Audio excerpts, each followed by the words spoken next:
They opened up a little small track in Danville called the Dixie Speedway, and they wanted to get some black drivers, and they thought they didn't know who to approach, so they went to the police department to find out what black guys had speeding records and things like that. So they told them they want somebody to drive a race car to see me. So that's how I started racing. As Matt told us earlier, trying to become the first African-American driver since Willie T. Ribbs and join Randy Bethea and the great Wendell Scott. He did he drove the car exactly what the car wanted him to do. He got out early. It looked like a little tight, but he kept in the throttle and he got a good lap. And wow, way to go! There you go. Woo-hoo. That's it. That man, Tony Schumacher, wins. He is the champion for an 8th time. But Antron Brown, if Tony Schumacher loses, becomes the first African-American to win an NHRA title. 376, Antron Brown is the Top Fuel champion.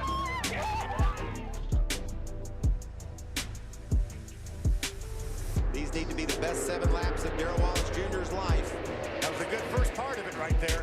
Turn number 4, Darrell Wallace Jr. is going to get his first win in the Camping World Truck Series. His final time through 3 and 4. He's going to do it. Bubba Wallace wins at Kansas. What they gonna say now, baby? Let's go! Record is equals. Lewis Hamilton wins the Turkish Grand Prix and is a 7-time champion of the world. Get in there, Lewis.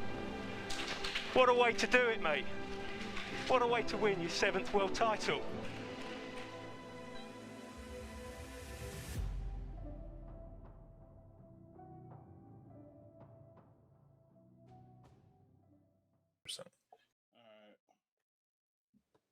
Let's rock. Good evening, ladies and germs, to another episode of Victory Lane Vibes. We are your hostesses with the mostesses. This episode and all episodes are brought to you by our presenting sponsor, Eastside Roasters with a Z. Get this coffee that's coming. The Victory Lane Vibes roast will be at your doorstep shortly, but they also have tasty things that you can try now, direct ship to your door. So hit them up, Eastside Roasters with a Z. Buy some coffee. Help support us to help support y'all. Well, it was a weekend in Charlotte. My bid to burn down that road course cemented itself again, but apparently it's on next year's schedule. So why don't we just open with that, shall we? Because it came out last week. We were too busy to talk about it, but let's talk about it now because we have a second. 24 Cup schedule is out. My only win, y'all know me. Richmond's on a Sunday at night. We back. Two to we back to 2 races, back to 2 night races. Bring night racing back to the Cup Series. Schedule organizers. I mean, other than that, it is what it is. It's funky placement with how the Olympics did, but in case y'all didn't know, we are no longer ending the season at Daytona. That's a win, I feel like, personally. And then Watkins Glen being the payoff race is cool so long as there's no freak hurricane that messes things up. Yeah, I mean, I'm not hating, you know. I mean, I'm hating it, but I'm not hating it at the same time. What are y'all's thoughts? Oh, wait, before I let you go. Rusty Wallace, your sham of a racetrack, finally got a Cup Series date. I hope this is the first and last year for it because that Mickey Mouse shit doesn't deserve it. Thank you in advance. All right. Yeah, shout out Jared for the first person I got to use the center beat for. Appreciate that. No, man, I'm looking at the schedule right now. Yeah, no, for real. I'm looking at the schedule right now. The problem with the censor beep is that the file is very small, and so when I'm looking at the whole episode, it's like trying to find a dime in the middle of a corn crop. Okay, it sucks. Anyway, that's how the sausage is made for the folks at home. Anyway, I'm looking at the schedule right now, and the only win I see are these dates: July 22nd to August 10th, Olympic break. I'm glad we have a 3-week break or however long this break is, because I don't want to watch anything else on here. No, I'm kidding. Man, there's a lot of questionable decisions on here. I'm not really crazy about the 500 in Atlanta back to back. You talk about the playoffs, you talk about every race matters and stuff like that. I can see 2 plate races back to back being detrimental to somebody who maybe needs to get in on points X, Y, and Z. The other thing I have an issue with is Nashville being a day race again, and it's in the middle of the summer. That doesn't make sense to me. Move it back to a night race. My other issue that I have, Texas moved to April's cool. I think Iowa's a cool race to finally go there. It's kind of interesting to see what this car will do, because it's not a mile and a half, but it's not a flat 1 mile either. And it's a little wider than Richmond, so maybe there's something there. I don't know. But outside of that, my biggest complaint, I have to say, is not the fact we're staying at the Roval and not the fact that we lost the dirt race. My biggest complaint is the season no longer ends at Daytona. Then why in the world can it not go back to being the 4th of July race? It's always been there. That's why we moved it in the first place. I understand the Chicago street course, but it's just like, bro, just put them back to back. It doesn't matter. That's so stupid to me. But I don't know, man. All in all, I feel like we didn't get Montreal. We got screwed anyway, so it doesn't matter. But yeah, I guess it's gonna be all right. Landon Watkins Glen and Bristol 3 straight weeks in the first round of the playoffs is gonna really probably screw some folks up. I feel like that's really paving a hazardous road in, but we'll see how it goes. But that's my take on it. So you're saying NASCAR and Bret Hart have the Montreal screw job in common with each other? Absolutely. God. No, I actually like a lot of the schedule. I think the biggest negative that I had for it was, to Carl's point, Nashville in the afternoon, because we've seen this show before and the whole cooler situation isn't sustainable there. You had people passing out, and I just think that's a really unwise decision. Unless you're going to put some canopies or something over the grandstand, which they're not going to do. I just think that doesn't make a lot of sense. It doesn't really hurt to push it back by 3 hours, right? Start at 6:30 instead of 3:30. But as I'm looking at it, the only negative that I really don't like about it is Darlington not being in the playoffs.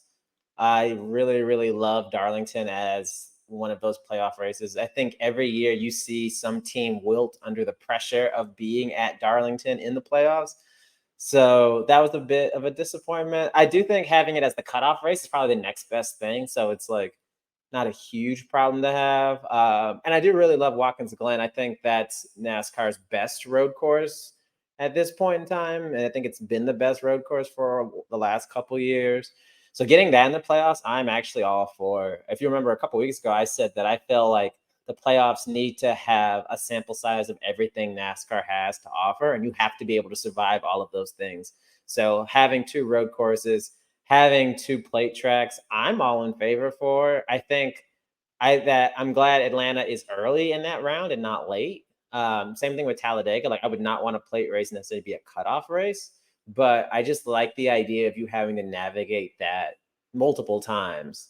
If you're going to be the champion, you have to be able to handle anything that the sport throws at you. And I think the playoffs now do that.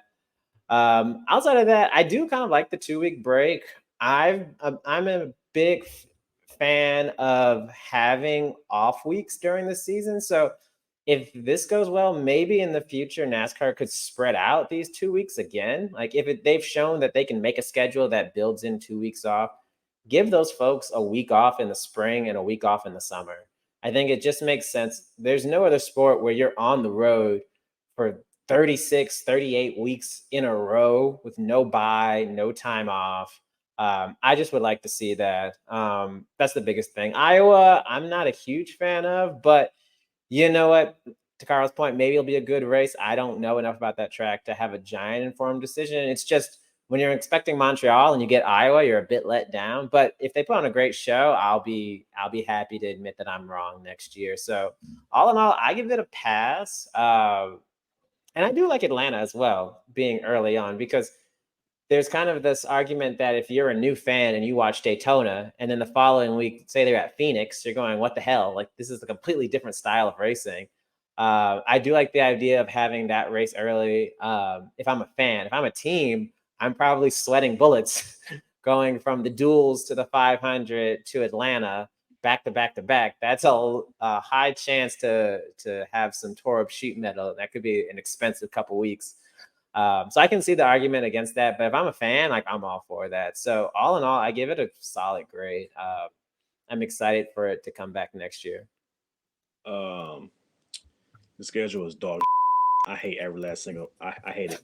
Absolutely hated it so much. No, kidding. Bro just came back and could not hold wait it. to Couldn't give hold me a it. reason to use that thing. Boy, I cannot stand this. Hey, you'll be all right, buddy. If anybody from the Gay Racing Podcast is listening, y'all need a producer, holler at me, because I'm sick of working with this talent, man. I'm telling you. Oh, no, you're not. I'm tired of it. Anyway, let's go. You ain't tired of it. Well, no, but I'm kidding, man. Overall, I like the schedule. Only thing is a couple of things I don't like about it is Bristol was in March. Yeah, Bristol was in March. Completely disagree with that. If you put it in April, could be fine with that. Nashville in the daytime sucks. It's too hot. Sucks. Other than that, got the off week. About time we get a little break from NASCAR, because I haven't had time NASCAR stressing me out. But anyways, interesting to have like 2 super speedway races in the playoffs and 2 road courses in the playoffs. So that's interesting. But overall, the schedule is pretty cool. I'm looking forward to the next season though, especially IMS. You know, Atlanta's not a super speedway, so I will never call it that, because it's not what it is. Just because you choose to run the speedway package, quote unquote, at a 1.5-mile racetrack does not make it a super speedway race. Hey, it race like it the way how to race it. So maybe in 2 years it won't be a super speedway once they wear down that surface, but it's kind of a plate track for now. Even if it's wear down, it's gonna be the same thing. I mean, at the end of the day, I still want to know, Rusty Wallace, how much is MRN paying you to slide your paychecks to NASCAR and get the cup date? That's all I want to know. Honestly, truthfully, that's all I want to know. But yeah, moving on. So, like we alluded to, there was some racing at a great oval with a paved infield called the Roval this weekend. The Xfinity race was kind of crazy. Sam Mayer walked off. I believe somebody predicted that last week and won his way into the round of 8. What'd y'all think of the Xfinity race? Sam Mayer fans, we eating good. We eating real good. Surprised by them. I feel like the overall race, it kind of seemed like his to lose. I think that car took off early on in the race, and there wasn't a lot of crazy strategy necessarily. There was a couple racing incidents happening, but overall, it seemed like that car could just cycle back to the lead and was just driving away. So, that's kind of what I expect from the Roval. I thought that Xfinity was average for a Roval race. I thought the Cup race superseded my expectations for a Cup race. So overall, it was just a solid afternoon of racing, I would say. I am so mad because I jokingly said to myself, I should put some money on Sam Mayer. I feel like this is a good thing. I was like, whatever. And then I go and I look at the phone, and the phone says that Sam Mayer wins the Xfinity race. I'm like, I've never called it like that in my life. And I was so mad. But no, I watched Xfinity highlights. I was at work during the race, so I didn't watch it flag to flag. From the tweets that I saw immediately afterwards, it looked like a typical Xfinity NASCAR race. at Charlotte. I wonder if there's enough momentum to carry Sam through to the end. I don't know, man. He's just got this real scrappy quality about him, and he's kind of started to get his legs underneath him. And it just really would not surprise me if somehow he upset John Hunter. If the inverse of last year, where the Gibbs car upset JRM cars, if the JRM car upsets the Gibbs car this year. But I thought the move that Hemrick tried to make at the end to try to get in was really cool. That boy was digging. I got to give him his chops for that. And the only takeaway from it was who keeps giving Jeb Burton money and why. It's a very simple question, and it should have us. And I don't know why the answer is so complex, but what's going on with this guy? I saw that and I just had to hang my head on it, man. I was like, bro, that's ridiculous. Yeah, man, I saw that. It was a pretty cool deal there. I don't have really too much else to say about it. Like I said, it was just Xfinity, man. It's either just a total circus or John Hunter Nemechek walks off into the sunset, and sometimes it's both. But so that was my take on it. I didn't watch the race because I was at work, but I did saw that the little last minute photo finish at the line for fifth. I thought Daniel Henry wins the next round, but nope. You hate to see it though. But happy for Sam Mary got his third win of the season. Like most of his wins came from road course, so that's nice. So yeah. Yeah, it was what it was. Where did Raj finish? I know he ran the Roval. Was it 19th? Yeah, 19th, I believe. Shout out Raj Karoof. Especially since yesterday he was spotting for the kid Bubba Dubs, helping him out at the Roval. The Cup race, if you missed it, was yesterday. There was some shenanigans. AJ Allmendinger did his he didn't win last year in Cup, but he won at the Roval, holding off William Byron to get him another trophy before he goes back Xfinity racing. More on that later. It was kind of you could sort of tell that everybody was like behaving. It was kind of trash. And then stage 3, you knew it was going to get crazy. And then it was just still trash. NASCAR, I'm begging you. Y'all got to do something with this car. It's not good at road courses outside of Watkins Glen. It's not good on, short tracks. We help us do something. Please help. The racing product is absolute garbage. You really have to overdrive the car, as far as to make a go of it or a show of it or anything like that. But yeah, it was a race. Well, I'll expand my thoughts, but Art looks like he's chomping at the bit. So yeah, I mean, I feel like I'm on the opposite spectrum of a lot of NASCAR Twitter. Last week with Dega, everyone loved it, and I hated it. I thought it was abysmal. Then this week, it seems like a lot of folks are mixed or down on this race, and I thought it was really solid. I think we've acknowledged that this car at the road courses is what it is for this year, right? It's not great. It's tough to pass. There's too much grip, all of those problems. But I felt like this race kind of had a lot going for it. There was the heightened pressure of it being a playoff cutoff race. So everybody's watching that.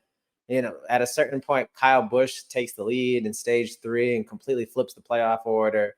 Bubba getting stage points, Reddick getting stage points, trying to make a drive up through the standings.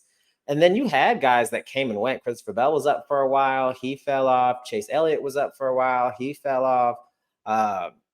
I just felt like there were comers and goers in this race. And yeah, I can understand people being down on it, saying it was hard to pass. But there were, we saw Reddick. I mean, he might have had the best car in the field, but he was able to drive up through the field multiple times. Bubba as well was able to drive up through the field. Those were the two I had my eyes on the most during the race. But Chastain as well, he was able to make moves, and it may not have been as quick as they would have liked, but they were able to get through the field. So I felt like this race was really, really good, considering the context of what it is. You know, it's not a true road course. It's got this car, which isn't great right now. I really was entertained by it. There were, you know, for the folks that like crashes, there was crashes. We saw Daniel Suarez get into it. We saw Corey LaJoy get into it. We saw Christopher Bell get into Daniel Suarez. So like there was a lot of beating and banging, which is always fun to see at a road course. That's something that's always very short track exclusive, you think. But I mean, if I look at just the race itself and I don't take any of my fandom, you know, drivers that I was pulling for as results into account, I left that race feeling very happy, much more satisfied than I was a week ago at Talladega. I guess I'll pick it up, but I to echo the sentiment of Art, I again had to watch the replay because I was at work through all of it. Yeah, I mean, I felt like the racing was really good. I felt like, you know, there were some comer and goers. I felt like there were definitely cars that were able to kind of go through the field a little bit, and that was nice to see. You know, there was a really good battle between Truex and Chastain that I saw an onboard of. And shout out to Chastain for not just sending Truex after he doored him twice for whatever reason, only to finish. I don't know what it took in the 17th. I don't even know. But that's that's a hatchet to grind for another day. Yeah, I mean, I felt like it was a good race. The Roval has been fairly chaotic in the past, and we did not see that because it's a product of this car. Now that we've got it figured out, the road courses are not as packed together. There's not as many restarts, X, Y, and Z, and that's just part of it. But I feel like the racing was really good. You know, bummed about how some things played out, but I think I can cast all that aside for an Allmendinger win. I think that's always – there are a few drivers in like the Cup Series in the time span that I've watched NASCAR. There are a few drivers that like it's always a feel good story when they win, and so to see AJ win and how emotional that was for him and all that was really cool. I mean, whether you hate him or love him, I mean, it's just a guy that gives his all, and so that was cool to see. Yeah, I was, you know, just really, really hoping that Kyle Busch could have pulled it off. I know that probably was not going to help the 23's playoff situation, but I just, as an OG Kyle Busch fan, I want him to have his confidence back, man. And I know that kind of bears weight on his shoulders to go into the playoffs with this team for the first year after the kind of speed they had early on, and then not make the round of 8. Kind of bums him out a little bit. So there was that, but yeah, I thoroughly enjoyed what I saw. I'm not seeing that. I'm probably not as bitter about us not going back to the Oval next year. I'm a little bit bitter about it, but hopefully this time next year they figured out some way to make these cars race better on road courses, albeit, you know, tire or maybe changing the stage brake rule again or horsepower or whatever it's got to be. So looking forward to that. But I give the race, you know, A minus B plus somewhere in there. I mean, you can't. There is no such thing as a perfect Gen 7 race, next gen race anymore. That's on a 1.5-mile track. So, I mean, with that in mind, yeah, I say it's one of the better races it's put on this year for sure from a racing standpoint. It was pretty decent in my opinion. Race was kind of cool. I see that Tyler and Bubba was getting some really good stage points. I see Chase Elliott in them too. Christopher Bell as well, but it was pretty smooth for like the first two stages in stage 3, which is Lord. But AJ Allmendinger literally was in the lead the whole time, even though it was chaos around stage 3. It's kind of hoping Kyle Busch to get that dub, but it is what it is. I'm happy for AJ Allmendinger to get that win. You can tell he was really emotional because he was, and everything too. That AJ Allmendinger is the Charlotte Roval king. Like the lad, like he won in 21. He won in 20, 21, Wait, did he win 2019 too? Or no? The next Xfinity. We can figure that out. I don't want to say no. I don't. No. No. It was Yeah. Chase Briscoe. Right. Yeah. It was Chase Briscoe. 2020 and 2020 was him. 21 was him. 22 was him. And this year, even though in the Cup Series, still him. So he basically won like the last four road races back to back, even though he was an Xfinity Cup Series. But get off topic here. But I just don't understand. Like, I hope NASCAR can figure out like, well, what can they do better with this car on road courses, because it kind of sucks.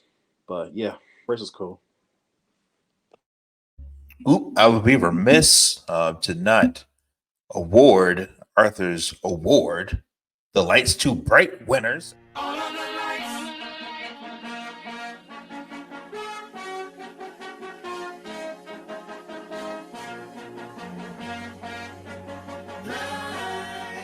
We have another repeat winner award.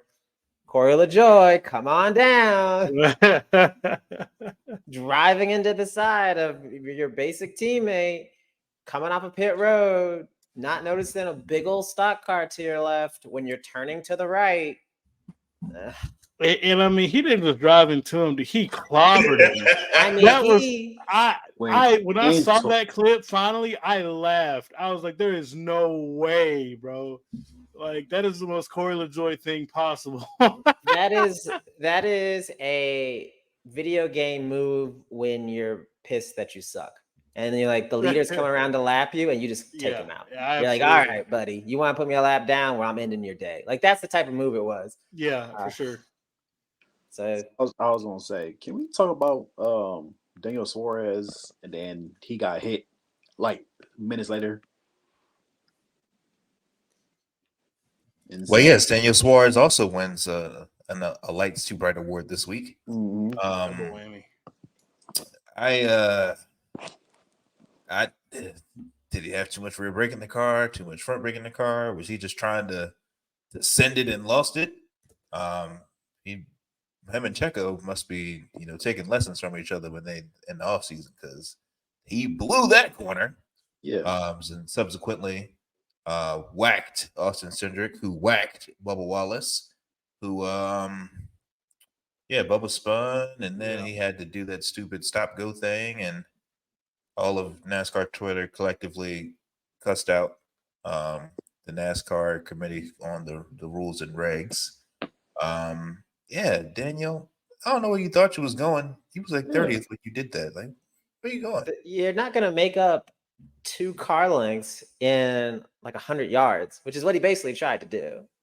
It's like, dude, you have to turn left. You're the top of 3. Like, what are you doing, dude? And then only that penalty, that really annoyed me, because he got spun. Why are you serving a penalty if he got spun? That makes 0 sense. And then minutes later, I'm not even joking. He got hit by Christopher Bell. Call that karma. Christopher Bell heard all the slander that I've been saying all year about him being a bad teammate. And he said, you know what? It ain't a drafting track, but I'm gonna help my teammate out this week. So you know what? Christopher Bell, better late than never, I guess. I appreciate it, because I sure enough said, oh, we're back in it. I did also shout karma loud enough that all my neighbors heard it. But we all did, especially on timeline. We all did. And then the worst part is, Trackhouse Twitter account got mad about it. Like, it's ironic. Please be for real.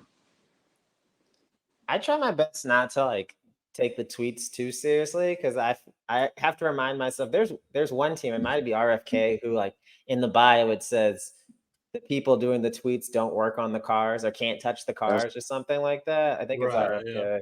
So that's true. I try not to take it too seriously, but yeah, that's one of those where if I'm the admin, I'm just gonna lay low. I'm just not gonna say anything right now, because there's a time to be mad and there's a time to take your lumps. and let me also just say this: Daniel Suarez, spitting out Bubba Wallace inadvertently, does not constitute some of the things I saw that were said about Daniel Suarez yesterday. And you know who you are if you're listening to this, and you know what you said. And we try to be better than those people. Don't be one of those people. I do want to say that because I saw some pretty rough stuff in the heat of the moment. I was like, hey, no, that's not the way, man. Let's leave that to the people of the Fox News of the world, so to speak. So Yeah, like come on, guys. It's racing. Like it's at the end of the day, it's entertainment. Like I want more than anything for my driver to win or advance, but there's a limit. Yeah, and racism is beyond the limit. Thank you. I didn't want to say it directly, but I was trying to be very kind about it. But yeah, we don't ever want to revert to that because we're above that. So yeah, but it is what it is, though. Yeah, for sure. Speaking of it being what it do, and all that stuff. Carl, did you want to add something before we? No, I was just asking if we're moving to the 2311 corner. We sure are. Thank you All for right. bringing that up.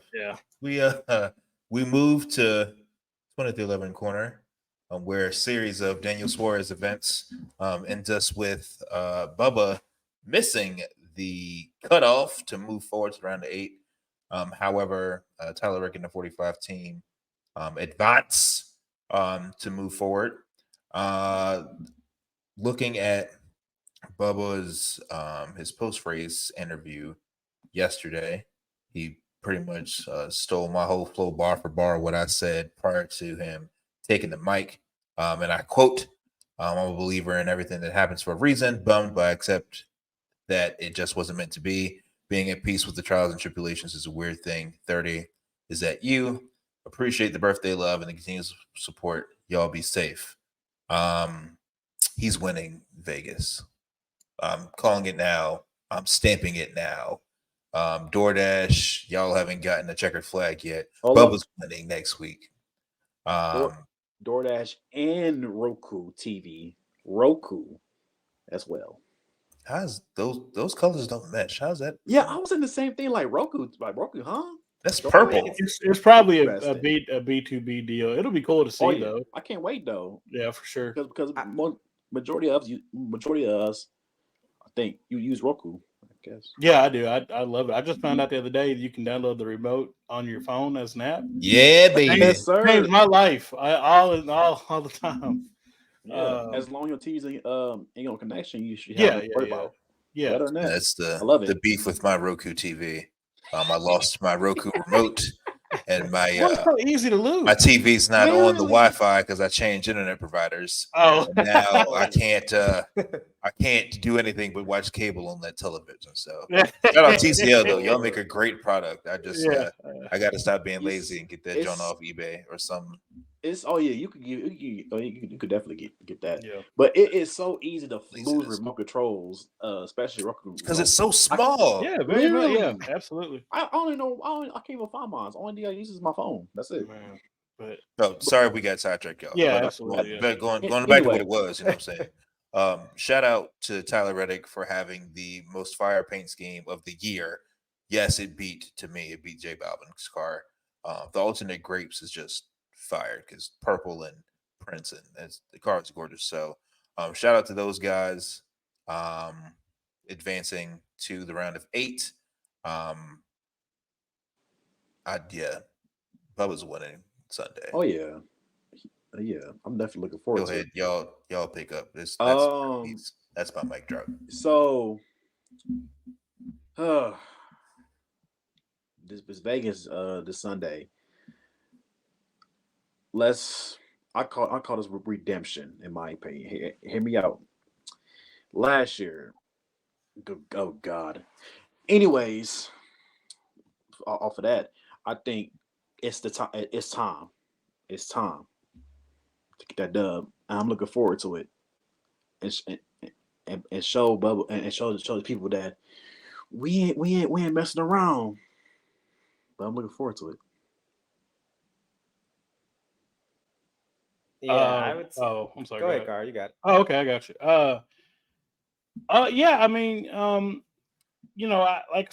said last week on the show, I've made peace with it. I know that the odds were not in their favor, right? But I didn't want to count them out. I didn't, and I think, and it's a very small thing to take a sample of, but to show up at Charlotte, I mean at the Roval, right?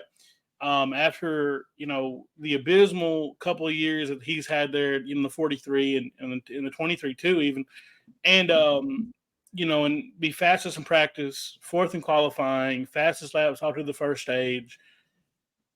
I told my dad today, we talked about it because he didn't know there was a race yesterday. I told him about it, and he asked me what I thought, and I said, it is what it is, but I am more excited about next year, I think, because of the transformation he's gone through this year, right? Being able to step to the plate every single time he's needed to, going to tracks that we as a group have thought, well, he's not going to perform there, and perform there every time, with the exception of a couple of races this year, he has exceeded what he's been known to do at a lot of these places. The Coliseum in North Wilkesboro stand out to me drastically. A lot of performances do. So I'm excited about that. Look, hey, we didn't make round of 8. That's okay. He took it on the chin and he did all that he could do. And you talk about, I think the final gap was 18 points was the difference. And so you look at what we're at, what, 32 races into the season, right? So you look at, I mean, there are a handful of races that they did not execute well on that they probably could have garnered those points somewhere else, right? So it's not just like he went to the playoffs and sucked. It's like that I take pride in the season. I'm proud of him. I want them to win next week. I think his confidence is high. I think he knows where he's at. And, you talk about Vegas. I mean, look, last year's fall race finished 4th or 5th. This year, fall race, 4th or 5th. Last year in the spring race had race winning speed. I feel like we're going to be back there this year. I certainly hope that the media outlets do not focus on what happened in last year's fall race. But I do want to make a small note of this, though. So we all, before this recording this, saw the Fox News tweet. Bubba Wallace pays the bills of a lot of folks that hate that man.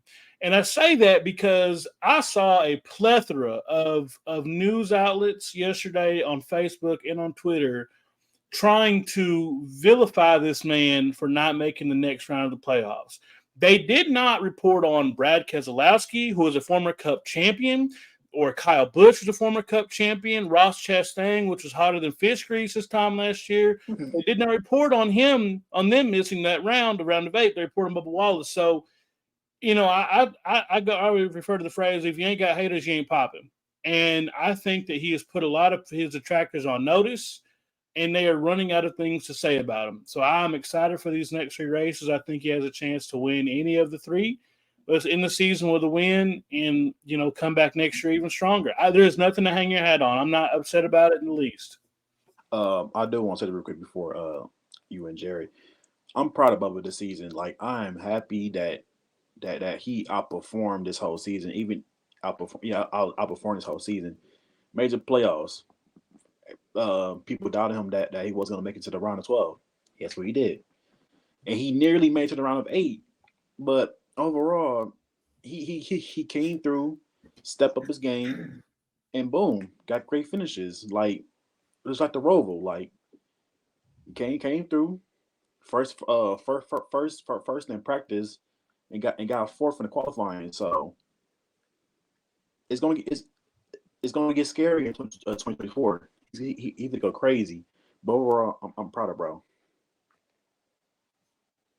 Yeah, I have to continue that trend on this show. I just feel like if you look at last season, the lows that team had at times during the regular season last year, it was just, they really were struggling. He's cussing out the crew on the radio, and media made that into a thing bigger than it had to. They just weren't performing really well. And then all of a sudden they got hot, once the playoffs started, and you got the Kansas win. And, 18 points below the cut line in the round to get to the round 8, that is nothing to be ashamed of. There are a lot of guys in the garage who would kill to be in that spot that Bubba was in this weekend. And I think this season really is just a testament to how much he's improved as a driver, as a leader on the team. I was just really, really impressed with how they came in and handled their business. Yeah, like we've mentioned already, P1 in practice on a road course out of nowhere. I mean, this is supposed to be the place for Allmendinger and Kyle Larson and Christopher Bell and these other folks that are road course experts, and you're P1 in practice. And then to back it up with the P4 in qualifying, I mean, that just set the tone for the day to show that they figured something out and that Bubba figured something out, whether it's the car, the setup, his ability as a driver improving, like whatever it is, like they figured something out and they were a threat to get into the playoffs. I don't know if that car had race winning speed, but it definitely had top 5 speed. And he was consistently making moves through the field once they got cycled back. So, I mean, overall, I'm just so proud of their performance in this race. And I think this and Watkins Glen are really just those microcosms of the potential they have. They don't have to be top 3 in every road course and be a threat to make it later on. They just have to be consistent and if they can average 12th, 15th at the road courses on the schedule, like that's all you really need. If you can get those performances at those other tracks, they had a couple bounces that just didn't go their way this year. Talladega won up there late, didn't get a good finish. Unfortunately, Chicago Street Course, they struggled. Atlanta had a rocket ship at Atlanta, and just things didn't work out for them. The rains came. So, there's a lot of little bounces that could go your way and we could be in a completely different situation. But yeah, I just came out of that race so excited for next season. And, I think all of us as fans kind of have a little bit of, at first, there's a little bit of that, I don't want to use the word depression, but there's sort of that battery drain, right? Because you're just so emotionally invested. And for the playoff run for the 23 to be over, it kind of zaps your energy, I think. I think all of us felt that maybe after the race and even earlier today. But, the further we get away from Sunday, like the more excited I just am for them to have another offseason to get better. Toyota has shown that they will give them rocket ship cars at a lot of different tracks. And so I'm just so excited for next season just to see what they can do. And I will not at all be surprised they break through and make it to the next round next year. I have no reason to think that they're going to suddenly regress and be running 25th with, back markers every week. Like, I think they're only going to get better. And I tweeted this after the race, like the best things are ahead of you. Like he's 30. He's not 50, right? Like he's not really into his prime as a driver yet. So I just expect better things from that team and from him moving forward. And I have to give Reddick a little bit of a shout out too, because I know we give the 23 a ton of love on this show, but to his credit, he came in, knew what he had to do, handled his business. That car was amazing as well. He started in, I think, 25th on one restart and got up to maybe 5th by the end of the stage. So, he did his thing, and he's one of those guys that I'm rooting for in the next round. And at these mile and a half, he's going to be a threat there as well. So I just got to give him a little love as well. Yeah, just to tie this up with a bow, we've said it before we started this show. Bubba's not the issue. And through the trials and tribulations of the pit crew, the trials and tribulations of the pit strategy, sometimes the calls from the box, Bubba persevered since the 600. Bubba wasn't the issue. And for that man to look inward, that's the hardest thing to do, is to self-criticize. For him to look inward, find the strength to get better, make himself go to the sim to get better. It's 18 points. This man made the round of 12 of the playoffs without a stage win, to his credit, the entire season. And had it not been for Michael McDowell getting that flat tire and everybody freaking out and pitting all at the same time to avoid not having to pit during the caution, we may be singing a different song. So like I said, some things, are out of your control. You control what you can. And he's done that to this point. Like Art said, the best is ahead of him, because like I said, I have him winning before the season ends, and he's got 2.5 mile chances to do it. Carl alluded to what happened last year when he was at Vegas. He didn't get the opportunity to run Homestead, but he got to see how fast his car was before John Hunter Nemechek wrecked it. So I'm still looking forward to the these last month of the season. There's nothing for them to hang their hands on at the shop. He can be a great teammate to Tyler and make sure he does what he needs to do and get the points that he needs to get. So, Tyler can contend for, a championship, because at the end of the day, it's one band, one sound at 23-11. Bubba did an immaculate job to get in the position where he was to be so close to advance. I'm excited for next year. Then they made the moves to make the power play to make sure his cars are equals as Joe Gibson legacy next year, not getting the crumbs. He's at the dinner table and he's asking for seconds on his plate. So hoping we close this thing out strong. Shout out to Tyler Reddick again. Statistically, I think Bubba was better than Tyler, but Tyler's been able to get some stage wins. He got the win at Coda. He's been able to do some things to propel himself, but 2311 is going to keep building rocket ships. So thank you, Bubba, for a job well done. I'm saying congratulations to you now because you got some good fortune coming your way, for sure. With that, before we get into Ask Bonte, wasn't there a question about some sheet metal? Did we ever answer that question? Or did we put that to the side because of someone's schedule conflict last week? I think that got postponed, I want to say. Wonderful. Let's add that to the list. We need to get some Ask Bonte theme music too. Not to put too much on your plate, Carl. I know you're ready to leave us, but you know what I'm saying. But we should before you go, before you go, you know what I'm saying. Go ahead and tee that up for us.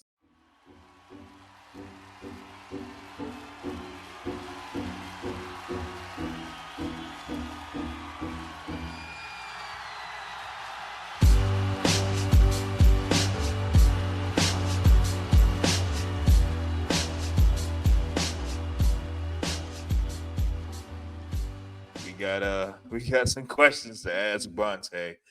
Don't forget sending your questions using hashtag Ask Bonte. When he doesn't have schedule conflicts, he will be on to answer your questions. Okay. So the first question comes from, is this Chance? Is that BW Nation? Is that who that is? Yeah. Chance, we got to tweet you to let you know your question got picked. Bonte, what is your least favorite paint scheme and your most favorite paint scheme of your favorite driver? Okay. Now, y'all might be surprised because he might say something about. Never mind. Go ahead, Bonte. All right. So my least favorite paint scheme. I'm going to be truly honest with you. Darlington, early Darlington this year. Man, what the hell is that? Like you want me to scam? You want me to scam my damn code? What paint scheme was that? That was the paint scheme that he finished fifth at Darlington. That Dr. Pepper scheme. It's I'm looking at a picture right now. It's all burgundy. It's all burgundy. It's got Dr. Pepper logo where the number should be, and then it's got a barcode that says "Scan Me" on it on the hood, and that's the only thing. Nice. Yeah, that's my least favorite scheme, but I respect the team because he finished fifth. No, I'm playing, but that's probably my least favorite scheme at this, to be honest, because I thought we was getting a throwback scheme because Tyler had one, almost Phil had one, and we didn't get one. I was irritated so much, so irritated by that one. Anyways, my favorite scheme for Bubba, I got two. I got his 2018 Air Force Lightning that he drove at Daytona, the night race. The Warthog joint? No, the Lightning one. Yo, I forgot it. That one was solid. That was pretty nice. With the Dayglow roof number? Oh, wee. Love that one. I'm gonna hop on eBay right now. I'm gonna send you a link, Carl. I got it. I got one for cheap. Speaking of that, hey, we'll talk later. Yeah, talk about that one. Anyways, and then 2020 racing version of favorite scheme is. That's tough ones. I'm gonna choose one easily. Either All-Star last year or McDonald's from last year. No, All-Star this year and McDonald's from last year. The McDonald's team last year was really pretty. Can we open this up to the floor? I know it's Yes, all do fun, it, do but it, do it. I just Yes. this is a topic that I feel very passionate about because I love diecast and I love paint schemes. And I'm looking at my Bubba I shelf want to right see the now. lightning thing. Where's the lightning thing? Can I see I'm gonna that? send you a link for it in a second. But so my all-time favorite is it has to be the Dega win. And I know that's kind of a layup, but I like that scheme before. And I just think I like schemes that are simple. And that one just seems so clean and just the emotions of that scheme attached to it that it's hard for me to top that. But a dark horse I have is his 2018 Darlington throwback, which if y'all could see, listeners can't see, but go look it up. It's The a SCP petty, card? Oh, that was pretty. SCP. that petty throwback with the orange and the blue. That's I nice. just think that looks so sharp, and I love that scheme. I don't have a least favorite. I don't think there's none that I've ever hated. Maybe some of like the early Columbia ones that were like just blue and gray and didn't really have anything going to them. I wasn't a fan the of one from those. Vegas. It might be. I have to go back. That's and an find L, bro. I'm sorry. That's an L, bro. I'm gonna find it. We need to have a doc with just links and timestamps. People can just like click to each car we're talking about. So if I had to give, I'll give you my least favorite off top. And it was the 2020 Cash App car, the 43. Agree. Oh my god! That car was bro, violently green. You don't like that? Bro. God, I'm sorry. no, I kinda like that one, too. I kinda like that one, too. Car was garbage. It was not buggy, it. It was buggy. If you want it, you might. I can't pin down a favorite, but I'll give you a couple that like I always think about. So, the fall 2014 Martinsville win, the Wendell Scott throwback, is my favorite, especially because that was not the scheme they were going to run at first. I don't know if anybody remembers. So the original scheme was just a Toyota Care scheme, and it had, I think the stripe was a gradient. It went from like blue to red, and it had Wendell Scott of the NASCAR Hall of Fame like decals on it, but that was it. Meanwhile, David Reagan got to run the throwback when it was initially announced. So there was that. Any of the Fish Columbia cars from the Daytona race over the last 3 years, fantastic. But to top that entire list has to be the Roush Performance 6 car, the black with red stripe. That scheme was solid no matter how hard shaking his head. No, I mean I'm a fan of simple schemes, and that scheme it looked good no matter what you put it on. Like I said, and I have that diecast somewhere or the but yeah, so that had to be mine. Yeah. But I'm gonna give out two. I'm sorry, Jerry. I'm gonna give out two more fire from banger ones. A lot of people don't know this. His 2015 SpongeBob car that he drove at Talladega, that one was clean. Hey, that ain't it, Chief. That ain't it. I'll give y'all an obscure one real quick. Do y'all remember the Nickelodeon car? Yeah, that's what I'm talking about. No, that's not it. Wait, you talking about from 2015? Have the driver drove. No, that's not it. So he in 2018. He drove that Nickelodeon like the slime car for DeBiasiasi. I forgot the '98 Xfinity car at Chicagoland, and I think he was pretty fast in that race too. That's a one-off that nobody talks about because that one was definitely an odd one. I remember that one. And then I do not. I'm looking at it right now. Yeah, go look it up. I believe it was 18. It was. Yeah. And then the last one I have, in my opinion, was one of the best boat paint schemes was. You could say Warhol up there too, but underrated in my opinion. McDonald's from 2021, first 1.0 before they went to Firebox 2.0. You know, I will say, sorry, I was just gonna say, I will say if last year's McDonald's car won, it might be my P1 because I love the fries and the burger on the side. I rock with it. Like that's like they're just like one of the few teams. Sorry, they're one of the few teams that like actually use that space. And like we kept being told and beaten over the head, we have to move the numbers forward for sponsors, and then none of the sponsors use it. But we'll talk about that another day. But McDonald's is one of the few that actually used it, and like I really rock with that scheme too. Yeah, absolutely. You know my least favorite paint scheme? That garbage that William Byron had this weekend with that ugly HP car. Absolute garbage. Absolute trash. They really, worst paint scheme ever. They really went into the Bing AI generator and just said HP scheme on a NASCAR. Dog. Just drive a white test car at that point. They really said awful. They said we're gonna take the week off from design. They did more than that. They horrendous. Oh man, you know, every time, you know, Hendrick was kind of on a run for a while of like bad paint schemes, and they kind of dialed it back in a little bit, and now they're right back on it. I don't know, man. I think every time I see them with new stuff, I think about the Simpsons meme where it's Bart holding the cake that says, "At least you tried." The only person that has fire paint schemes at HMS is quietly Alex Bowman. Ally didn't miss with the day-night scheme. That was kind of clever.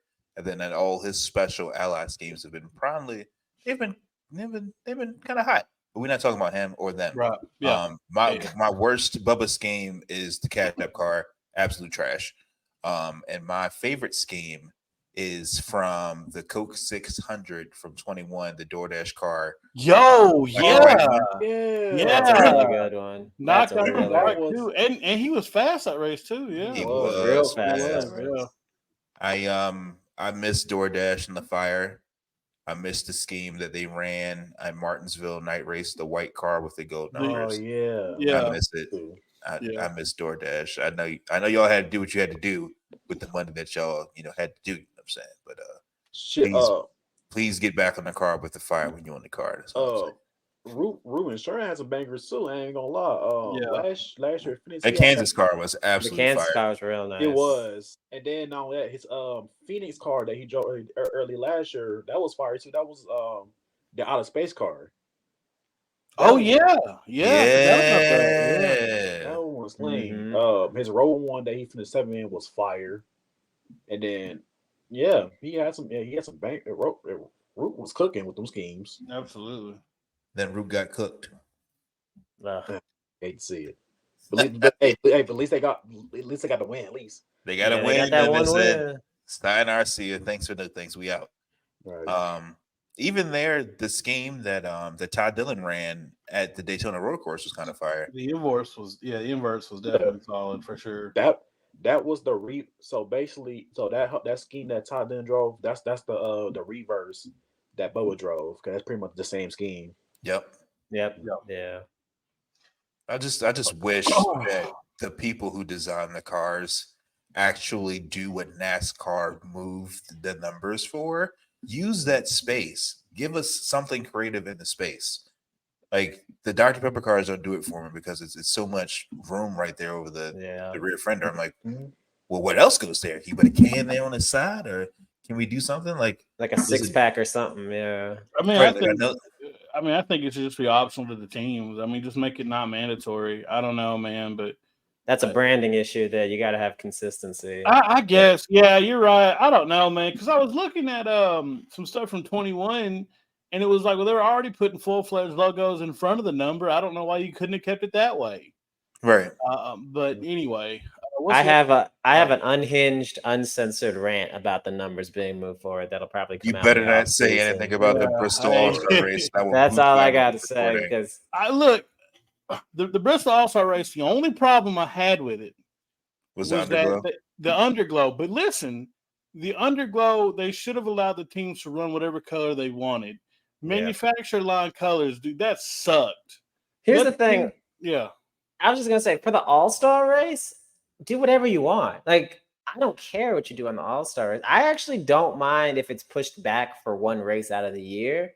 And yeah, I kind of like the Underglow too. I thought that would have been a cool, like, fun thing. Like, imagine if they did that at Wilkesboro at night. Like, that would look cool. I'd be all in favor of that.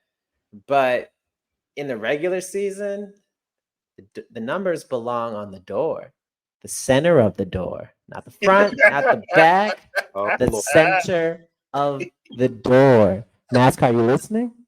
The center of the door. That's all I gotta say. I'm getting myself upset just thinking about it. So can we push to the next question? I mean, and you know what, and let's move to the next one. But I'm gonna say this last thing. So when we had the discussion about moving the numbers, people wanted to chime in and say, well, every respected racing series in the world does not have door-centered numbers. You're absolutely right. But what made NASCAR iconic was that it, in fact, had door-centered numbers. That number was a part of the driver's part of the branding of the team, of the image. You know, it wasn't like GT or IMSA or F1 or anything like that. It was, you know, my favorite driver is Kyle Busch, and there's a giant number 18 on the door, and there's a number 18 on my hat and on my shirt and on my wallet and on my socks and on the back of my truck. And when you mess with that, it takes away from that. You know what I mean? Like, and so, like, that's why I had such a big issue moving it. We don't have to be like anybody else. Just be us. But anyway, let's get the next Ask Monte out the way. All right. Coming up, Bonte. This is from at Scion44. Thank you for your question. Keep sending them back to us. What paint scheme and what colors do you associate Bubba with the most? Yellow, red. Yellow, red, white. That's it. You can't say the rainbow. That's half the damn rainbow. Can you narrow that down, Eddie? That's literally 3 colors. I'm thinking that DoorDash or McDonald's. Those be the majority of the colors because DoorDash is yellow, red, white. No. DoorDash is, never mind. That's McDonald's. You could add black in there too, because red, white, black. That's DoorDash, and add yellow. It's part of McDonald's. So yeah. Mm-hmm. Thank you, Mr. Bonte, for your answering your questions. All right. For me, I have to go. It's really easy. I go with the DoorDash red. You know, when that 23 team was announced, I was so hyped. And then Michael Jordan's going to go on the team. Oh, crap. It's going to be a 23 on the door. Oh, man, that's so exciting. And then they showed, like, I think it was a white and red show car, maybe. And I remember seeing that, and I was like, all right, this is real. Like, this is, I remember watching a sit-down interview with Bubba and Denny. It might have been on Good Morning America or something. It was. And then, yeah, I was like, oh, this is really going to happen. This isn't just like some rumor. And then when they came with that DoorDash car, that was it for me, boy. I love that scheme. And so, like, yeah, a little bit with the McDonald's still around, but, like, that just, to me, is personally, that's a very iconic paint scheme as a fan, just because, like, that is the scheme that I immediately associate with my fandom really just ratcheting up with Bubba Wallace and, like, with that team at 23. Like, that's the moment when they became my number one team. And, like, I was a Hendricks guy forever, being a Jeff Gordon fan. And I was like, oh, no, this is real. Like, this is an actual thing that's going to happen. And so I have such strong feelings for that paint scheme, that color. So, and I mean, shout out to DoorDash too for staying with him. I'm sure they could have gone somewhere else, but they recognized the potential that team had. And they were on a bunch of cars that year, I have to feel like. DoorDash was cooking in 21. They were cooking. Like, just with the schemes, with the support, and, you know, even they got interviewed by NASCAR media about what, you know, attracted them to Bubba, and, you know, Bubba bringing them into the sport. To date, Bubba brings all the money to 23XI. I know I said that a couple of times last week, but, you know what I'm saying? He bringing the money to fund y'all's team in this high school size race shop that's opening up here shortly. But yeah, later for that though. Some silly season updates.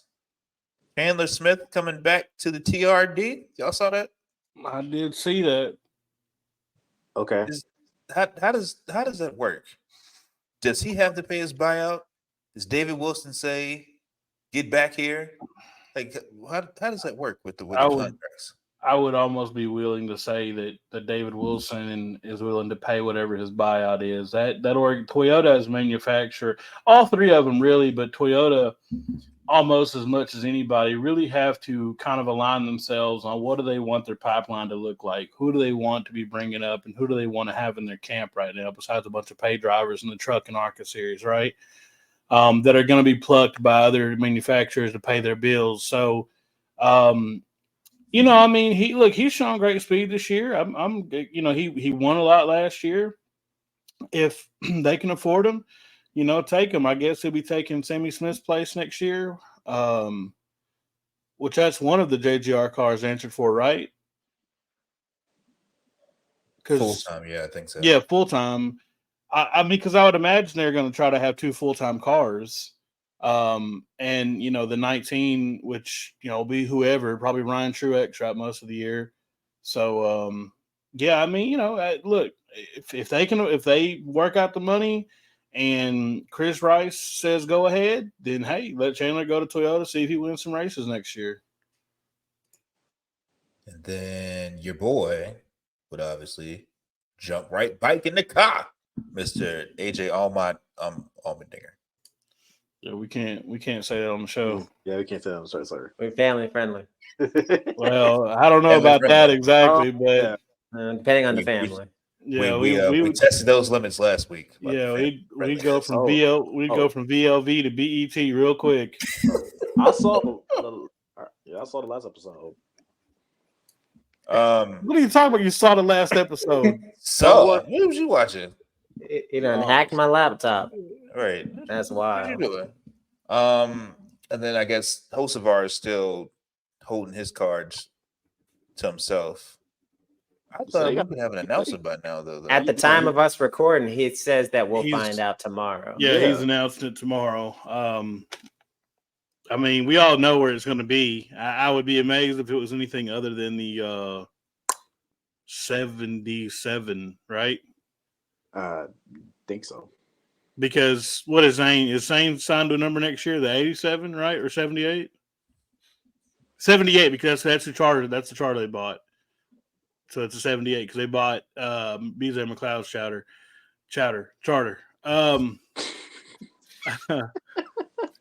I think Carson probably goes to Cup next year, probably for Spire. They got money. If he ain't got no partners, I think he's talented enough to hell with Xfinity, skip it, go to Cup, figure it out there. I'm not going to say he's a generational talent, but he has certainly showed that Cup is he's comfortable there. He can run well there. Just let him have a year, develop, and go from there. So that's pretty cool. But as far as the Allmendinger news, hey, let him go back to Xfinity if that's where he's comfortable at. Him and that colleague pairing need each other. They're made for each other. If Xfinity is where he's comfortable at, let him go down and let him win a championship, man. A Cup, is a we've seen from a favorite of this show, Bubba Wallace, right? We've seen the mental toll that Cup racing can take and trying to make it in Cup racing can take. And you're talking about a driver whose rookie season whose first start was in 2006, mind you. Look, I'm not calling AJ Allmendinger old, but he's no spring chicken. Let him be where he can be successful every week, where he's not worrying about we're going to run 28th. Like I said, it's no big deal. I saw some tweets where they're like, if Colleague is going to have two pay drivers and Cup sell the Chargers, get out of here. Good cars. Hemrick's going to not tear up everything every week. They'll get it figured out. Let AJ be happy. He helped that organization turn the corner into what they are today. Let him do what he wants.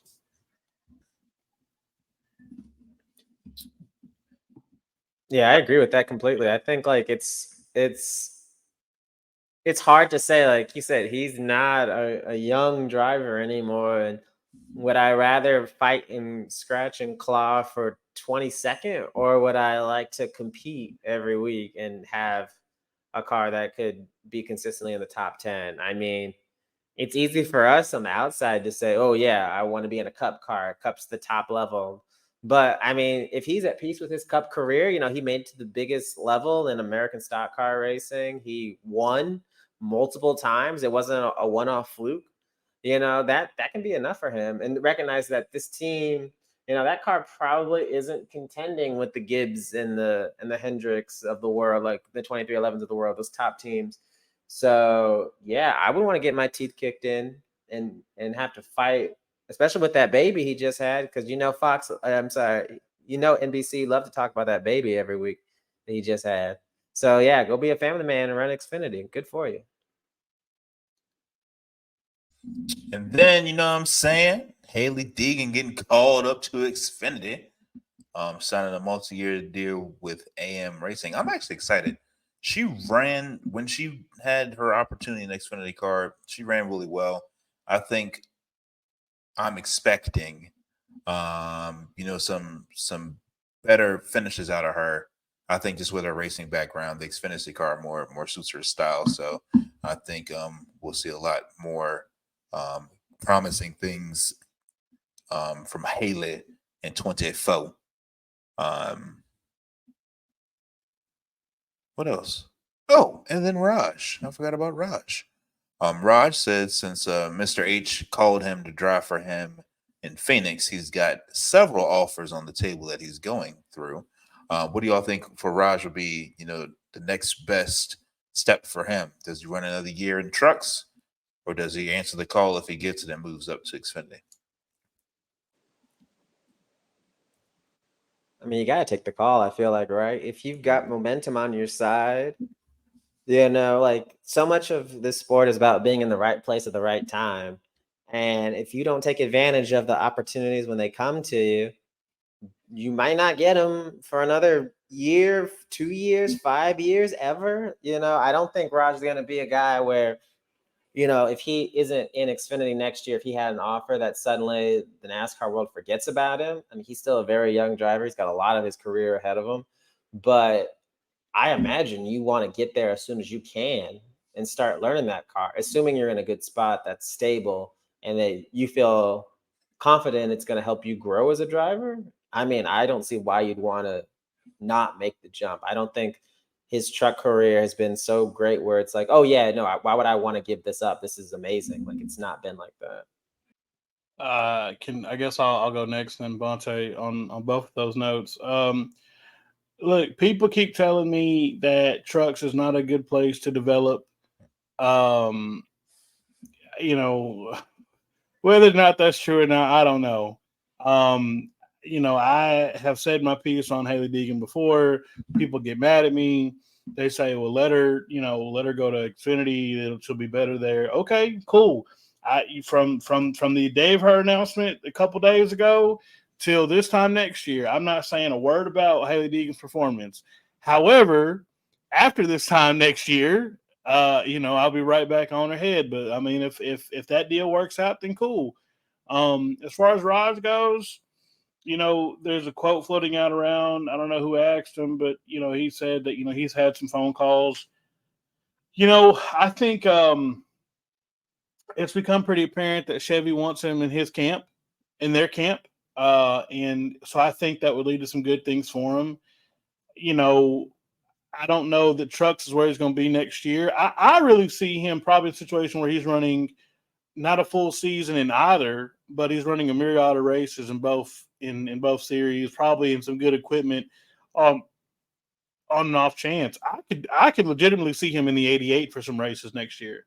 I could see Chevy, Circle, iRacing putting together a 4 or 5 race sponsorship package for him to be in a JRM car, running other races with Alpha Prime, running in the truck series for, whatever truck series team is Chevy backed next year, and just gaining that experience and hopefully just, building better for next year. I think that, for Hendrick to offer him that deal for Phoenix, I think means that Chevy has a lot of hope for him, and that people around him think that he can go a long way. And we've heard from somebody on the show, Brad Perez, who's been around him, that, he's got the ability to go far. So I think that, maybe a year in Xfinity will do him really good, and he can show us more than what he's shown us this year, which a lot of it's been circumstantial too. So there's that. So, yeah, that's my take on it.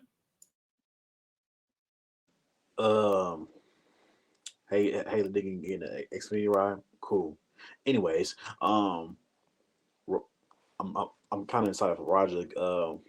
Wherever he goes, because I think he'll go far in the future. I'm excited.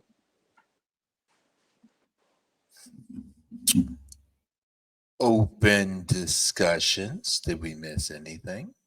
Anything anybody want to bring to the table? Want to talk about playoffs real quick? Got playoffs? You want to talk about playoffs? Yeah, let's right now. I think we do. Like we're past the morning stage. I think. Yeah. We've gone to acceptance. I'm sorry, I've been talking over you. Right now, who's going to Phoenix? Speed round. Let's go. Who's going to Phoenix? Who's going to Phoenix? 24, 11, 17, 5. Okay. Jared sorted off. I mean, Arthur's off the island. I'm sorry. I'm trying to have good picks. I'm trying to have good picks. Well, you are, boy. Yeah. Well, anyway. Bonte, go ahead. I see you unmuted over there. Go ahead. Christopher Bell. Yes. Hear me out. Christopher Bell. Oh Lord. All right. Y'all give me okay. Yep. Okay. 24, 20. 24, 20, 19, 11. Ooh. Hey. Some Joe Gibbs crime in the okay. Hey man, look. 2019 again. Hey, yeah, for real. Listen, where's this confidence in the 19? That's what I want to know. Well, I mean, look, this man cannot float on the life raft that is the regular season forever. All right, this is gonna come due. That's all you know what? My take on Martin Truex in this next round is this. Like when you're at work and you ain't been doing nothing for about 3 hours, and then you just like do 3 hours worth of work in about 45 minutes. Like you just really just like, all right, let's knock this out. You LeBron James about an hour worth of work, and then you're like, man, I worked hard today. That'll be Truex in this round. He'll probably win Martinsville, I'm sure, and all that good stuff. And just be devil's advocate. Some of the stuff in the playoffs have not been his fault. As far as those finishes go. But as far as Phoenix goes, it's tough, but definitely going to say 24, 17, 11, and I'm really sorry, Bonte, but the 19. What are you saying? Sorry for 19 for? Because I don't have the 20, even though I really want to have. Okay. I want to have Bell. I want to have Bell going to Phoenix. I really do. Okay. I just think that. But Truex, you don't. I don't. I just think that Truex is probably going to knock out a win. I think Chris Buescher. They've had remarkable pace this year. I think they can pull it out. Denny Hamlin, and William Byron. Whether people want to say that Byron is backed into wins or not, they have had pace all year long. Denny Hamlin especially. Hamlin's a little heated right now. He's a little mad at the HMS guys for the Jeff Gordon comment. For those of you that don't know, Jeff Gordon said something on Sirius to the extent of he doesn't want his drivers being controversial so that they can focus on winning races. And Denny Hamlin fired back, and he was like, "Look, some people." Prefer cheeseburgers, some people prefer a slice of white bread. It's okay. You can, you have whatever you want to have. So look, man, hey, I listen to Actions Detrimental, and essentially, and y'all can go listen, but essentially what he said was like, look, that's not how you run a race team by limiting your drivers, like I said, and he has some experience in that now.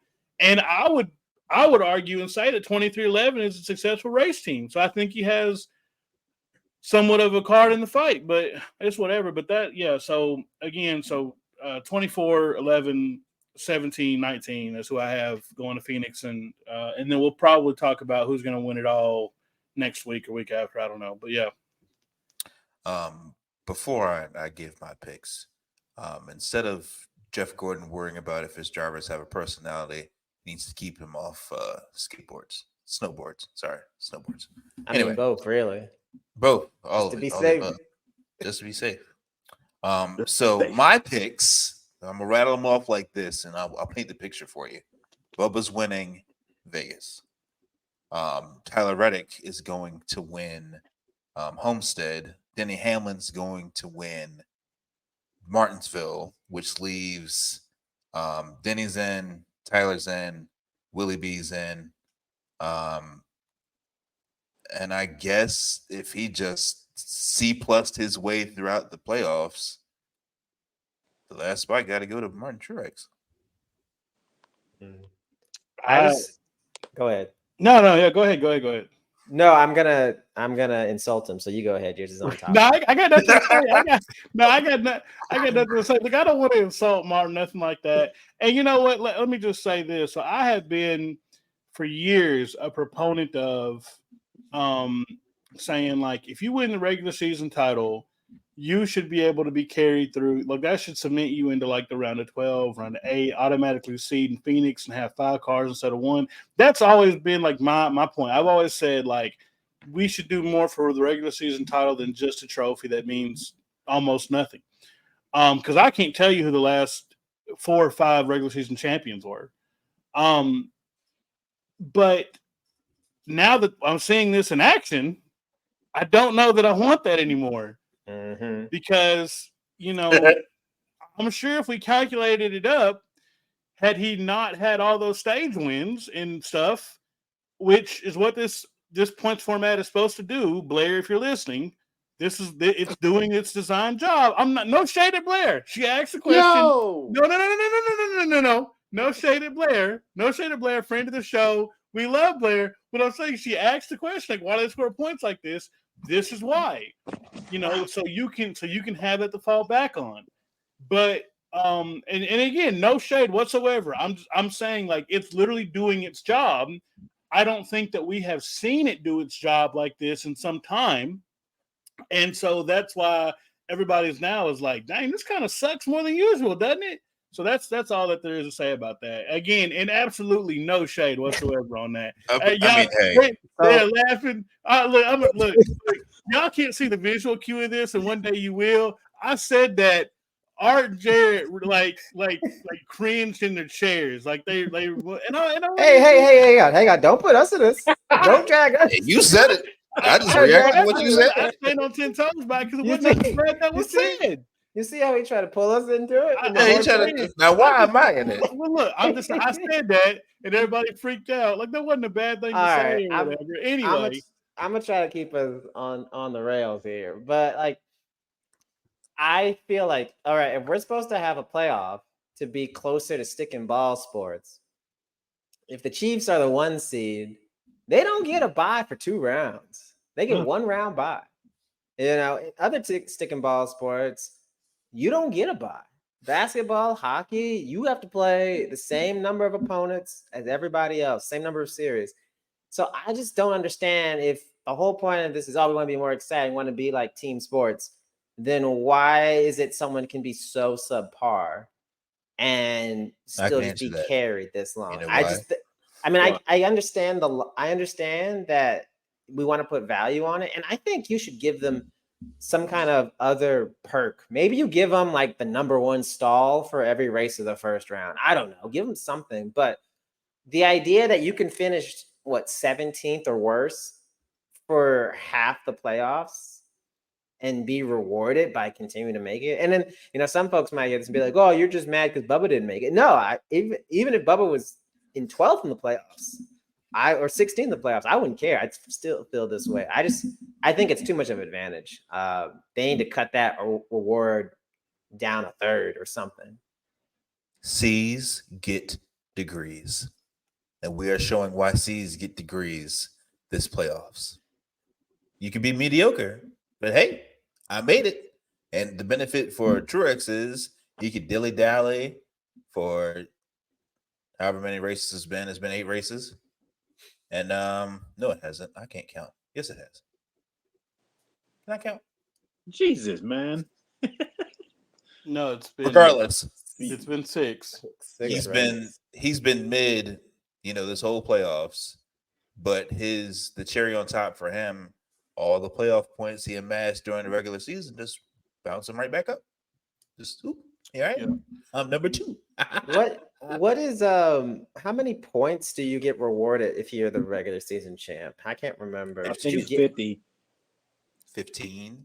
I thought it was 50. So like 15 playoff points and out. So then cut that down to 5. That's so much. And I think that has to be cut down. I'm sorry. But that's like the goal of it. That's worth it. I mean, the goal, you get 5 extra points. That's 5 more points than you would have had. Right. 26 opportunities to give your best effort. And he just so happened to get stage wins and 4 race wins. And, I'm not saying there should be no I see it reward. both ways. I'm not saying you should have nothing, but I'm saying you're giving too much. Like, I shouldn't be able to just roll out of bed and make the round of 8. Yeah. To me, that doesn't the lucky socks. Yeah, I mean, I think, and part of that, part of Art saying that and us saying that is just we have not seen this before. I mean, we didn't see it with Kyle Larson as dominant as he was, in 2021, right? We didn't see it with him. I mean, he went into the Roval, 2 years ago with a legitimate chance to be on the outside looking in, wound up winning the race because of a golden horseshoe that they dusted off somewhere in the 48 shop. But, I mean, we just had not seen this before. I mean, and look, Truex was on great form for the regular season. I totally give it to him. Deserving of the regular season title. But now it's like, okay, the same scrutiny that the old system had, which is where like, you can, I don't know. I mean, like I said, it's damned if you do, damned if you don't. I think in this situation, I think they should look at it and see kind of what to do and maybe lower point values so it doesn't happen again, because people are talking about it. They are mad about it. It's been a common point of discussion yesterday and today. So, maybe NASCAR is listening and maybe they do make an adjustment for it. So I don't know. C's get degrees. Any college-aged listeners, ignore that. No, C's get degrees, bro. You don't need to be summa cum laude, magna cum laude. You just need to get that paper in your hands. That's all you need. Jerry went to a party school. That's what that tells me. Yeah. But yeah, I mean, it is what it is. That's my Ford. Still Toyota on 1 Chevrolet Crime. Honestly, if Tyler makes it to Phoenix, bro, we might get that. We might get a race where they actually might have to move and push and fight finally for a championship. It may not be a runaway. So I'm kind of hoping Tyler get it done at Homestead, so we can see how this Phoenix race plays out, because we might have a shot. Yeah, we might have a shot. A Toyota lockout is very possible, and I mean I'd be A-okay with it. Busch has done a great job. Byron's done a great job. I'd love to see 24 win a title for nostalgia's sake. But if a Toyota lockout is more apparent, I would almost go for that, because then I've got 3 chances of somebody I like winning the title instead of 4. So, instead of 1 or 2. So there's that. Hey, look, if Denny wins the championship or if Tyler wins the championship, Denny Hamlin's going to be insufferable the entire offseason. He going to be on every news venue he can. I might even ask him to come on our show and talk, because he's going to be insufferable. Speaking of asking, Steve Loletta, if y'all know, that's President 2011. You should come on down too. Bubba, you should come on down. Bring Raj with you. Come one, come all. But yeah, that's the playoffs. Are we doing Xfinity? Do I mean, John Hunter Nemechek's going to win the championship. So it Who cares? right, Yeah, that's a runaway. It doesn't matter. Look, it's gonna go one of two ways, man. Either John Hunter wins one of the next few races. Spoiler alert, he will. He goes to Phoenix and wins, or he wins one of the next few races and he goes to Phoenix and loses. So and then either way, we'll be able to say that we called it. Facts. Yeah, I mean, we can maybe after we see the Xfinity field next week talk about the Xfinity Final Four. But yeah, I mean, I don't want to say it's a foregone conclusion at this point, but there has just been no cracks in that team. I mean, they have been truly flawless throughout the year. So the people chasing them, man, they really got to be hot on their heels because I mean, that's just simple as that. Now, I know that I give this man a lot of flack, but one person that I can probably say that will be with John Hunter in Phoenix is Cold Custard. He's back in the Xfinity car. He's really good at Homestead. I think he actually shows why he went down. I think he wins at Homestead to punch his ticket to the Final Four. Them the only two I'm predicting because it's Xfinity and nothing's guaranteed. Those are the only two cars I'm picking. Hell, Sammy Smith might mess around and win. You just really don't know. You don't know. It's Xfinity. Never know. Names are made here, allegedly. Yeah. Anything else? Yeah, Is that the show? Yeah, been a great show. Oh no! Wait! Before you end up the show, remember I have a giveaway going on today. Look, whatever. Got a giveaway going on. It ends in 10. It is on the 17th. So please enter now. There's some goodies in there. Trust me. We'll be retweeting it from the Victory Lane Vibe account. I think it's pretty easy. What's the conditions, Monte? Follow. Got a screenshot. You listening? Yep. To an episode. You have to follow the podcast on Twitter. And I guess from there, are we using a name generator to select the winner? We don't tell that part. Okay, people need to know that. I guess they don't need to know. I'm gonna figure out how I don't get synopsisized being a Nigerian prince asking for Western Unions. Look, this is a cash. It doesn't matter because I'm just gonna get it anyway. I'm just gonna read the results and get it. Funny how you think you're the one picking. That's the crazy part. Right. Hey, look, it doesn't matter. I'll put out the tweet. It's fine. And everybody be like, "Oh, Carl won. That sucks." I'm like, "Yeah, I won. That's crazy. How about that?" Yeah, because you're not. Tweet's right there. I said, I saw it. Y'all all saw it. Yeah, you're not. You're not even in the giveaway, bro. That's crazy. That's UBI discrimination. Okay. People from Arkansas. Nah, bro, that's cool. I'm about to be on your ass with a lawsuit anyway. Oh no, okay. You never said that employees of Victory Lane Vibes can't participate in your contest. That's wild. Yeah, and it's funny that you didn't read the fine print. That's right. The real wild part. It's insane that you think I can read. Period. I didn't say it. I didn't say it. Let the record show. But for real, y'all, enter the contest. If there's nothing I want to see more is somebody take away Bonte's stuff. We definitely want to give back to y'all. And thank y'all so much for listening. It's been awesome. We passed 200 the other day. Didn't think that was going to happen when we put this deal together back in, I guess it was June. So, I went back and listened to that first episode this week, and I was like, man, we've come a long way in a very short period of time.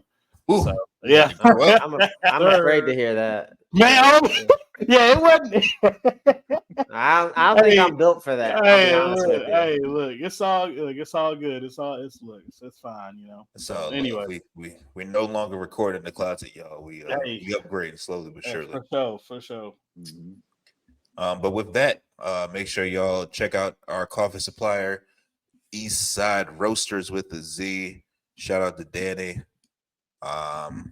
we got something else cooking for y'all. I'm really excited to drop that bomb. What is it? I don't know I what can't it is. say it. What is it? You know what it is? I can't say it. It's sitting there in the drive. I can't hit the button yet. Let me hit the drive up. I don't know what he's talking about. I'll tell you. I'll leak it. We gotta, wait for the contract to get sent back on DocuSign before we before we let that loose. Shout out to Shane. Y'all follow him Thursday at Shane Monday 45 on Twitter. Follow him on Twitch, Shane Monday 40. He too is going racing in Viva Las Vegas this Thursday in the Victory Lane Vibes Toyota Camry. Join the Twitch channel, cheer him on. See if we can get another flag so Fonte can be forced to do another shoeing. Shoeys on shoeys. And with that, ladies and gentlemen, we are out. We will catch you next week. Hey, thank y'all so much again. Y'all have a great week. We'll holler at y'all later. Appreciate y'all. Peace. Go to peace signs that people can actually see me. That's crazy.